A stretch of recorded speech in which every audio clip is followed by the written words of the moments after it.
ಬದಲಾವಣೆ ಸಕ್ಸಸ್ ಆಗಿರುವಂತ ಖುಷಿ ಹೈಕಮಾಂಡ್ ನಲ್ಲಿ ಎದ್ದು ಕಾಣಿಸ್ತಾ ಇದೆ. ಸಮಸ್ಯೆ ಸಲೀಸಾಗಿ ಬಗೆಹರಿದ ಹಿನ್ನೆಲೆ ವರಿಷ್ಠರು ನಿಟ್ಟುಸಿರು ಬಿಟ್ಟಿದ್ದಾರೆ. ಸಿದ್ದರಾಮಯ್ಯ ಡಿಕೆ ಬಗ್ಗೆ ರಾಹುಲ್ ಹಾಗೆ ಮಲ್ಲಿಕಾರ್ಜುನ್ ಖರ್ಗೆ ಅವರಿಗೆ ಬಹಳ ಸಂತೋಷ ಇದೆ. ಇಬ್ಬರ ನಡೆಯನ್ನ ಕೂಡ ಶ್ಲಾಘಿಸಿದ್ದಾರೆ ರಾಹುಲ್ ಗಾಂಧಿ ಮತ್ತೆ ಮಲ್ಲಿಕಾರ್ಜುನ್ ಖರ್ಗೆ ಅವರು. ಅಂತ ಒಬ್ಬ ನಾಯಕ, ಸುದೀರ್ಘ ರಾಜಕೀಯ ಜೀವನವನ್ನ ಕಂಡುಕೊಂಡಿರೋರು ಸಿದ್ದರಾಮಯ್ಯನವರು ರಾಜೀನಾಮೆ ಕೊಡಬೇಕಾದ್ರೆ ಡಿಸಿಎಂ ಡಿಕೆಶಿ ಅವ್ರು ನಡ್ಕೊಂಡಂತ ರೀತಿ ಇತ್ತಲ್ಲ, ನಿಜಕ್ಕೂ ಶ್ಲಾಘನೀಯ. ಅದು ಎಲ್ಲೂ ಒಂದು ಮಾತಿಲ್ಲ, ಯಾವ ಹೇಳಿಕೆ ಇಲ್ಲ. ಅವರ ಆಪ್ತರನ್ನ ಕಂಟ್ರೋಲ್ ಮಾಡಿರೋದು, ಅಭಿಮಾನಿಗಳನ್ನ ಕಂಟ್ರೋಲ್ ಮಾಡಿರೋದು. ಇತ್ತ ಸಿದ್ದರಾಮಯ್ಯನವರು ಕೂಡ ಯಾವುದೇ ರೀತಿ ತೊಂದರೆಯನ್ನ ಕೊಡದೆ ಮುಂದೆ ಬರೋರಿಗೆ ದಾರಿ ಮಾಡಿಕೊಟ್ಟಿರೋದು ಎಲ್ಲವೂ ಕೂಡ ನಿಜಕ್ಕೂ ಶ್ಲಾಘನೀಯ. ಪ್ರಸನ್ನ ಪ್ರತಿನಿಧಿ ಇದ್ರ ಬಗ್ಗೆ ಮಾಹಿತಿಯನ್ನ ಕೊಡ್ತಾರೆ. ಪ್ರಸನ್ನ, ನಾವು ಅದನ್ನೇ ಹೇಳ್ತಾ ಇದ್ವಿ, ಇಬ್ಬರು ಮನಸ್ಸು ಮಾಡಿದ್ರೆ ಎಲ್ಲೆಲ್ಲೋ ಹೋಗ್ತಾ ಇತ್ತು ವಿಚಾರಗಳು. ಬಟ್ ಹೈಕಮಾಂಡ್ ಕೊಟ್ಟಿರುವಂತ ಒಂದು ಡೈರೆಕ್ಷನ್ ಅನ್ನ ಫಾಲೋ ಮಾಡಿದ್ದು, ಇಬ್ರು ಕೂಡ ಸಲೀಸ್ ಮಾಡಿ ಕೊಟ್ಟಿದ್ದು ಈ ದಾರಿಯನ್ನ ನಿಜಕ್ಕೂ ಶ್ಲಾಘನೆ ವ್ಯಕ್ತಪಡಿಸಲೇಬೇಕು. ಹೈಕಮಾಂಡ್ಗೂ ಕೂಡ ಈ ಖುಷಿ ಇದ್ದೇ ಇದೆ ಅಂತ. ಪ್ರಸನ್ನ. ಹೌದು ಚೈತ್ರ, ಇಷ್ಟು ದಿನಗಳ ಕಾಲ ಶಿಸ್ತಿನ ಪಾರ್ಟಿ ಯಾವುದು ಅಂದ್ರೆ ಅದಕ್ಕೆ ಬಿಜೆಪಿ ಅಂತ ಇನ್ನೊಂದು ಹೆಸರಿತ್ತು. ಆದ್ರೆ ಈ ಬೆಳವಣಿಗೆಗಳನ್ನ ಗಮನಿಸಿದ್ರೆ, ನಾಯಕತ್ವ ಬದಲಾವಣೆಯ ವಿಚಾರಗಳಲ್ಲಿ ಆದಂತಹ ಎಲ್ಲ ಕ್ಷಿಪ್ರಗತಿಯ ಬೆಳವಣಿಗೆಗಳನ್ನ ಗಮನಿಸಿದ್ರೆ ಕಾಂಗ್ರೆಸ್ ಕೂಡ ಆ ಶಿಸ್ತಿನ ಚೌಕಟ್ಟಿಗೆ ಬಂದಂತೆ ಕಾಣಿಸ್ತಾ ಇದೆ.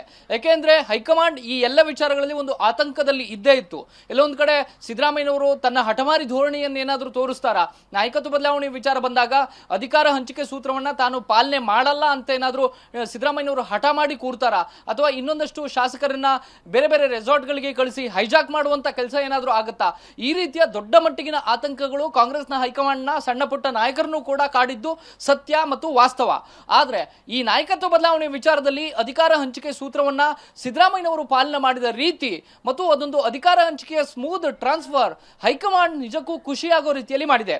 ಇವತ್ತು ದೆಹಲಿಗೆ ಭೇಟಿ ಕೊಟ್ಟಂತ ಸಿದ್ದರಾಮಯ್ಯ ಮತ್ತು ಡಿ ಕೆ ಶಿವಕುಮಾರ್ ಇಬ್ಬರನ್ನೂ ಕೂಡ ಶ್ಲಾಘಿಸುವಂತ ಕೆಲಸವನ್ನ ಮಲ್ಲಿಕಾರ್ಜುನ್ ಖರ್ಗೆ ಮತ್ತು ರಾಹುಲ್ ಗಾಂಧಿ ಅವರು ಮಾಡಿದ್ದಾರೆ. ನಾಯಕತ್ವ ಬದಲಾವಣೆ ವಿಚಾರದಲ್ಲಿ ಸಿದ್ದರಾಮಯ್ಯನವರು ನಡೆದುಕೊಂಡ ರೀತಿ, ಡಿ ಕೆ ಶಿವಕುಮಾರ್ ಅವರು ಪಕ್ಷದ ಚೌಕಟ್ಟಿನಲ್ಲಿ ಇದ್ದಂತಹ ರೀತಿ, ಇದೆಲ್ಲವನ್ನು ಕೂಡ ಬಹಳ ಬಹಳ ಶ್ಲಾಘನೆ ಮಾಡಿರುವಂತಹ ರಾಹುಲ್ ಗಾಂಧಿ ಅವರು ಮುಖ್ಯಮಂತ್ರಿ ಆಗಿದ್ದಂತಹ ಸಿದ್ದರಾಮಯ್ಯನವರು ಇನ್ನಷ್ಟು ಎತ್ತರಕ್ಕೆ ಏರಿದ್ದಾರೆ ಅನ್ನುವಂಥ ಅಭಿಪ್ರಾಯವನ್ನು ವ್ಯಕ್ತಪಡಿಸಿದ್ದಾರೆ. ಯಾರು ಅಧಿಕಾರಕ್ಕೆ ಅಂಟಿಕೊಂಡು ಕೂರ್ತಾರೆ ಅಂತವರು ಸಾಮಾನ್ಯವಾಗಿ ಈ ರೀತಿಯ ವಿರುದ್ಧವಾದಂತಹ ತಂತ್ರಗಾರಿಕೆಗಳನ್ನ ಮಾಡ್ತಾರೆ. ಆದರೆ ಸಿದ್ದರಾಮಯ್ಯನವರ ಬಗ್ಗೆಯೂ ಕೂಡ ಒಂದಷ್ಟು ಮಂದಿ ಆಲೋಚನೆ ಮಾಡಿದ್ದು ಅದೇನೆ. ಎಲ್ಲೋ ಒಂದು ಕಡೆ ತಮಗೆ ಇರುವಂತಹ ಶಾಸಕರ ಬೆಂಬಲವನ್ನು ಆಧರಿಸಿ ಅಧಿಕಾರ ಹಂಚಿಕೆ ಸೂತ್ರಕ್ಕೆ ಅವರು ಒಪ್ಪೋದಿಲ್ಲ, ಸಿಎಂ ಸ್ಥಾನವನ್ನು ಅವರು ಬಿಟ್ಕೊಡೋದಿಲ್ವೇನೋ ಅನ್ನುವಂಥ ರೀತಿಯ ಊಹೆಗಳನ್ನು, ಆ ರೀತಿಯ ಆಲೋಚನೆಗಳನ್ನ ಕೆಲವು ಮಾಡಿದ್ದು ಸತ್ಯ. ಆದರೆ ಈ ಎಲ್ಲ ಬೆಳವಣಿಗೆಗಳು ಬಹಳ ನಿರಾಳವಾಗಿ ನಡೆದಿದೆ, ಬಹಳ ಸರಳವಾಗಿ ನಡೆದಿದೆ.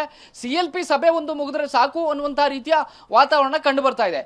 ಈ ಕಾರಣಕ್ಕೋಸ್ಕರ ಸಿದ್ದರಾಮಯ್ಯನವರು ನಡೆದುಕೊಂಡಂಥ ರೀತಿಯನ್ನ ಮಲ್ಲಿಕಾರ್ಜುನ್ ಖರ್ಗೆ ತಮ್ಮ ಪೋಸ್ಟ್ನ ಮೂಲಕ ಶ್ಲಾಘಿಸಿದ್ದಾರೆ. ಹೈಕಮಾಂಡ್ನ ಎಲ್ಲ ನಾಯಕರು ಕೂಡ ಸಿದ್ದರಾಮಯ್ಯನವರು ಮತ್ತಷ್ಟು ಎತ್ತರದಲ್ಲಿ ನೋಡ್ತಾ ಇದ್ದಾರೆ. ರಾಹುಲ್ ಗಾಂಧಿ ಅವರು ಕೂಡ ಸಿದ್ದರಾಮಯ್ಯನವರನ್ನ ಅಪ್ಪಿಕೊಂಡು ತಮ್ಮ ಆಲಿಂಗನವನ್ನ ಕೊಟ್ಟು ಅವರಿಗೆ ಅಭಿನಂದನೆ ತಿಳಿಸುವಂತ ಕೆಲಸವನ್ನ ಮಾಡಿದ್ದಾರೆ. ಹೀಗಾಗಿ ಹೈಕಮಾಂಡ್ಗೆ ಇದ್ದಂತ ಒಂದು ದೊಡ್ಡ ತಲೆನೋವು ಸದ್ಯಕ್ಕಂತೂ ನಿವಾರಣೆ ಆಗಿದೆ. ಚೈತ್ರ, ಥ್ಯಾಂಕ್ ಯು ಪ್ರಸನ್ನ ಮಾಹಿತಿಗಾಗಿ.